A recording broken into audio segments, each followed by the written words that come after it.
Hello, good people of YouTube. Mountbatten here, and it is that time of the year, ladies and gentlemen. We are a mere 3 days away from the coupon for resource ships resetting, meaning you can get that nice 25% off discount for coal and steel ships. And given that we went over coal ships not that long ago, we're going to go ahead and go over steel ships today that I very much think you should be using this coupon on. So these are ships that you can use this coupon on that I would highly encourage you guys to, if you don't have any of these steel ships yet. Of course, we just got through, well, it's still ongoing, the 10th anniversary rewards for, your daily login, your daily game. You can exchange those tokens for steel or doubloon, so maybe you've accumulated steel in that way. Of course, we do have the Snowflake event coming up here in the next update, and maybe you've just been saving up steel throughout the year for this time. So we're going to go ahead and go over the ships that I would highly recommend you guys use that coupon on. As always, if you do find yourself enjoying this video, please make sure you drop a like, leave a comment, subscribe to the channel before you click off of this video. It helps out tremendously so on the YouTube side of things, appeasing our algorithm overlords.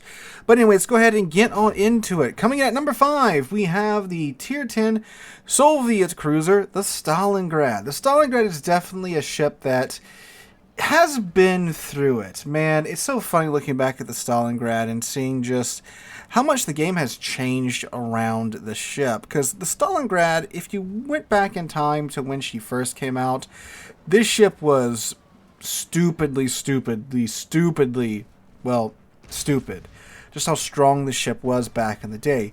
This was the first of the what we now call large cruisers, what we used to call super cruisers. But then, of course, we got, well, actual super cruisers. So yeah, that happened. But anyway, yeah, Stalingrad back when she first came out was so ridiculously strong.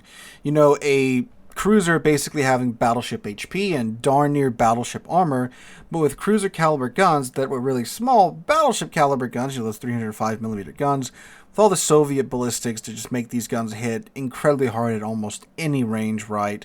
With guns that are pretty darn accurate. All that on a ship that has radar. Yeah, this thing was king of the sea back in the day when she first came out, and everyone, of course, wanted to get one. But, of course, time has continued to do what time does and move on, and the game has changed a lot. But the Stalingrad herself, nothing really about the Stalingrad has changed per se. I think the only thing that Wargaming has actually changed about the Stalingrad is they adjusted her radar time, because I think they introduced the radar module or something and didn't want you to have a forever radar on the Stalingrad. But yeah, Wargaming hasn't really changed much about the ship, so the ship's kind of stayed where it's at in terms of its stats and such. But the game has just changed so much that Stalingrad has gone from being probably one of the most powerful ships in the game to just being a really good cruiser. The Stalingrad is still good. I'm not trying to downplay it or anything or undersell it, but it's not as powerful as it once was. There's a whole lot of ships that kind of do what Stalingrad does but slightly differently, or there's been enough of these large cruisers introduced into the game to where Stalingrad's not that special anymore.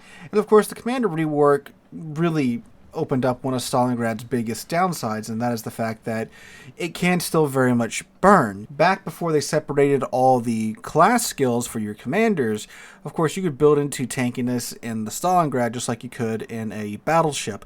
Can't do that anymore, so the ship does very much burn. Now don't get me wrong, it still takes a minute to murder like that, but I mean really back in the day Stalingrad would just plant itself on an island, bow tank for days, and you'd have to spend forever just trying to murder the thing in competitive. Gets killed a lot faster nowadays, but it's still really strong. And it's a ship that will do you well in competitive, will do you well in random battles. Again, these 305mm guns with all Soviet goodness, you can easily citadel not a small list of battleships from almost, I'd say, any range if you hit them in the right spot. Obviously, not at maximum range, but far out and away from where any cruiser should be citadeling a battleship. So, it's still a really strong ship, still has good armor, but, with things like submarines and airstrikes and AP skip bombers, things that are able to exploit ships that find an island, sit on it, and survive for days. Yeah, the introduction of more of those types of ships have definitely made the Stalingrad a little less survivable, right? Ships that could easily get at her vulnerable sides. Like Shinano probably loves seeing a Stalingrad, camping on an island, right? but it's still very strong, still has great guns, still has, battleship HP and almost battleship armor in their cruiser slot. So yeah, it's a good ship. You should definitely look at picking it up, in my humble opinion. Speaking of carriers, going down to number 4, we have the Tier 10 American aircraft carrier, the FDR. Now, the FDR is a ship that, once you know what you're doing, it's a very, very strong carrier. Now, the FDR has also been out for a while, and it's already gone through her series of changes, given the fact that the ship was pretty oppressive when she was released. I'm pretty sure Wargaming is happy with how the ship is performing, considering they haven't really touched it in a very long time. So the FDR's whole thing is that, unlike other carriers that kind of in today's World of Warships with how you play CVs, you kind of just keep spamming out squadrons left, right, and center. You go over to the other side of the map, you do your attack run on the enemy ship, and maybe if you have enough aircraft left over, you can opt, stick around and do another strike, or you can just recall those planes and, send another squadron on the way. The FDR's planes definitely linger on target for much longer. They have a longer cooldown, way longer cooldown time in between their strikes than, pretty much every other CV in the game. And that is because the FDR has just a stupid amount of alpha damage potential per strike, because their planes carry a ton of munitions, and I mean, my God, the amount of torpedoes that this carrier can crap out at once from a flight. You get 8 torpedoes per flight, and they do like 20k alpha-ish. Of course, depending upon like your build and such, and the target ships, their torpedo protection and all that jazz. You're doing around 20k damage per run with the torpedoes, which is pretty stupid. Same with the HE bombers. You are absolutely carpeting the target ship and just a ton of HE bombs, doing, again, easily 20k-ish alpha, probably setting a fire or 2, or if not 3 fires per run. So because of that, like, this ship, once you get the hang of it, is really, really strong. But you have to be a good CV player to really make use of it. So if you are a good CV player, if you're, in possession of a couple of lines of CVs, definitely the American carrier line, this is a ship that you can probably get a lot of usage out of. It's great for random battles farming for sure. But of course, the planes are slow. They are well armored though, but they can still very much get shredded. Like if you bump into a group of ships that are all huddled up, they can still go down, and that's where the other downside of the FDR comes in. The plane regeneration rate is very, very slow. So while yes, it does take quite a bit of AA damage to knock it down an FDR plane, it really does hurt the carrier when that happens. And as the match goes on and progresses, if you haven't managed to conserve those planes, then you're really going to be hurting towards the end of the match.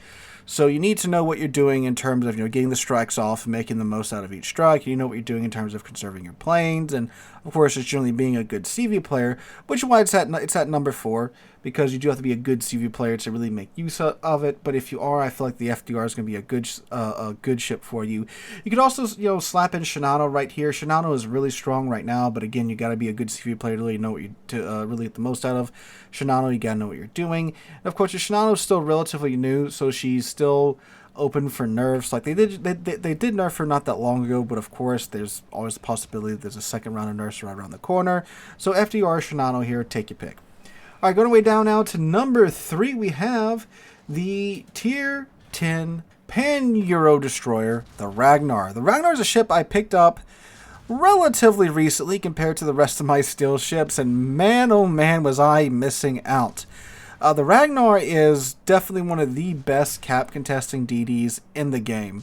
Like, this thing is, it's like a turbocharged small one that gave up its torpedoes to have light cruiser guns with like an incredibly fast reload on those light cruiser guns as well.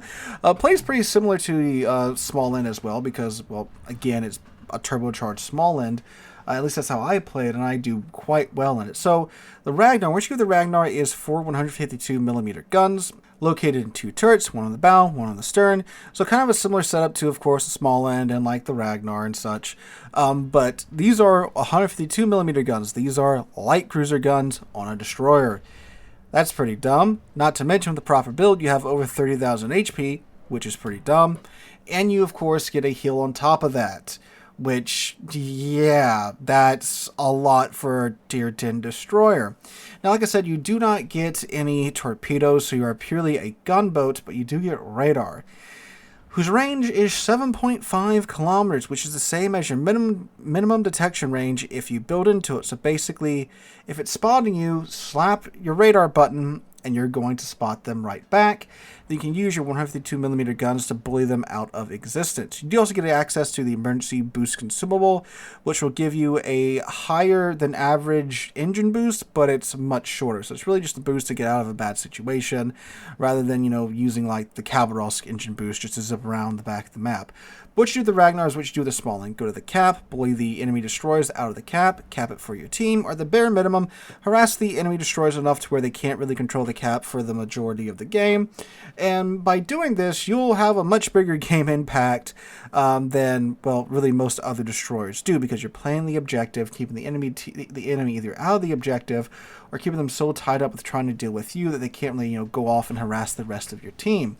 So what I found the Ragnar is that, by prioritizing destroyers and such, sure, you have a lower damage number at the end of the game, but guess what? You have so much more battle impact. And of course, capping and such, those actions are rewarded quite well in the in-game economy. So, well, yeah, you may not have 200,000 damage, which you very well could, because if you murder the destroyers and you murder the cruisers, then yeah, you can go ahead and farm the battleships after that.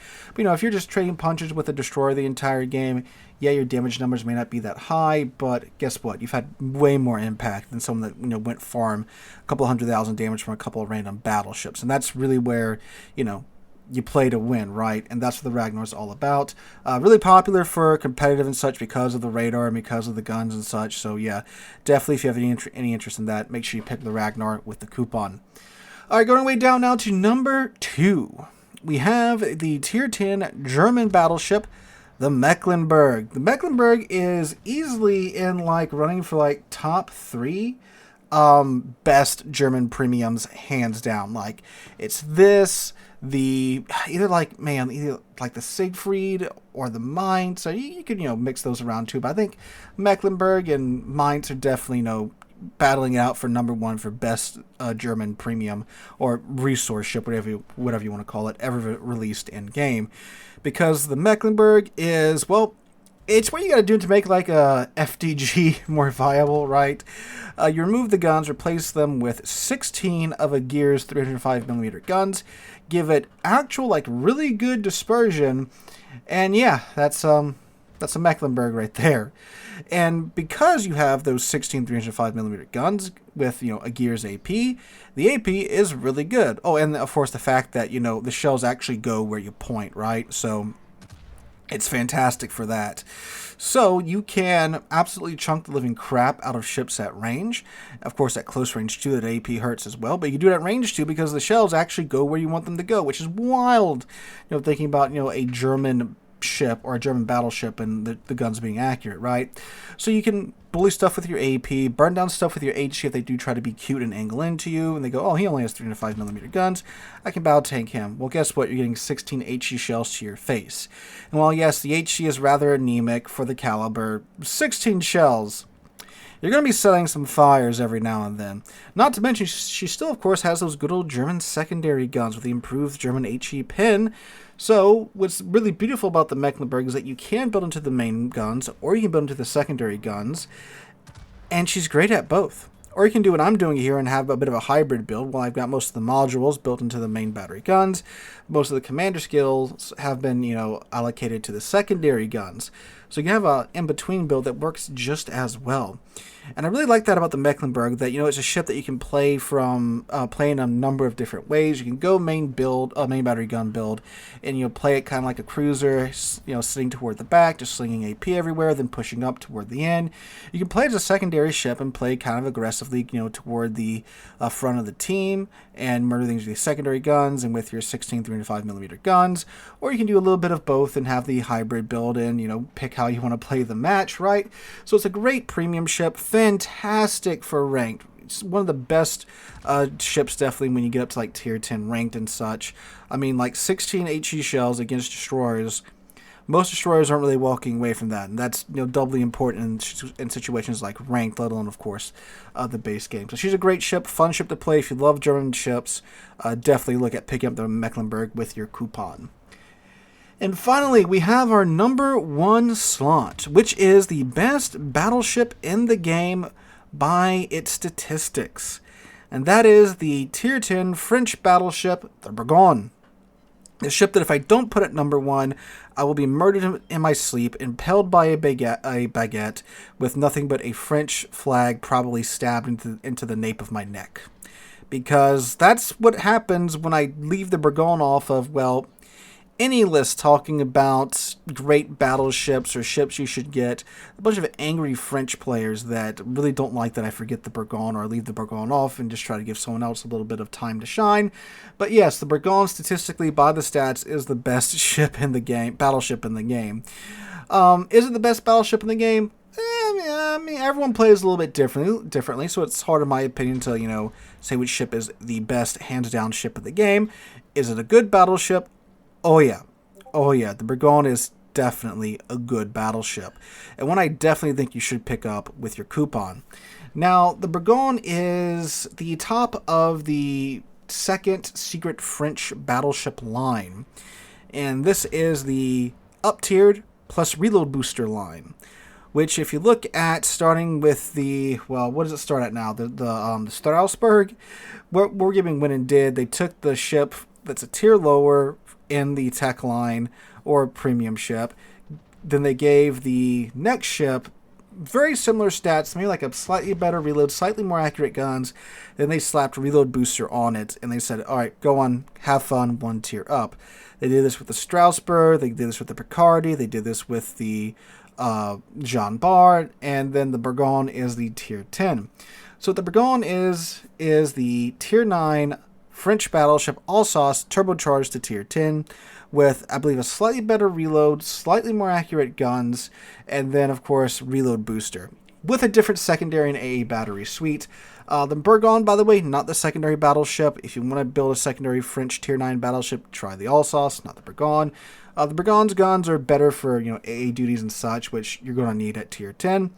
But yeah, so it's an Alsace with her 12 15-inch guns that are more accurate. You get a reload booster, which is great for catching ships broadside. They sell in front of you. You slap them with AP, slap the reload booster.